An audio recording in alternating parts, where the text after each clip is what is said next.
Ayon kay nanay, kabisado niya ang lahat ng sanhi ng sakit ng ulo. Hoy, Mary Jane! Kanina ka pa nakailata dyan. Puro ka cellphone. Tigilan mo yan.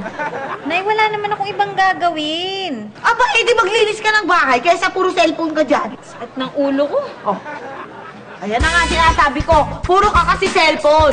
Kaya sumasakit ang ulo mo. Tigilan mo yan.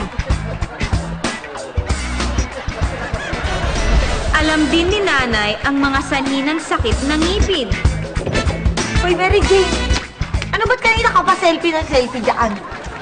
Nay naman eh, wala nga kasing magandang anggulo. Kanina pa. Yung ipin ko. Ano na? Ay, ayan. Kasi selfie ka ng selfie eh. Sumasakit tuloy ang ipin mo. Tigilan mo yan.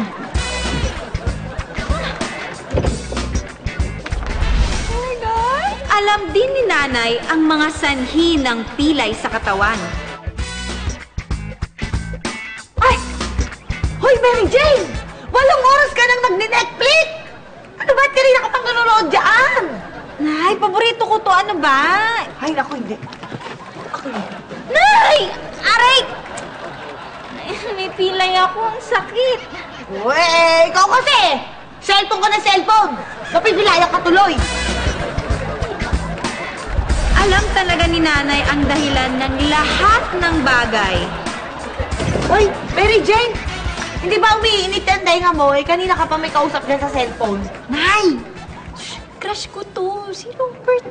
Sinasabi ko sa'yo, Nay? Buntis ka? Oo, ata. Paano? Ikaw kasi! Cellphone ka ng cellphone! Ayan, mabuntis tuloy ako! Tigilan mo yan! Ay! Grabe! Exciting talaga mga eksena, diba? At dahil hindi kayo bumibitaw sa amin, meron kaming mga sorpresa para lang sa inyo. Ang gagawin nyo lang, pumunta lang kayo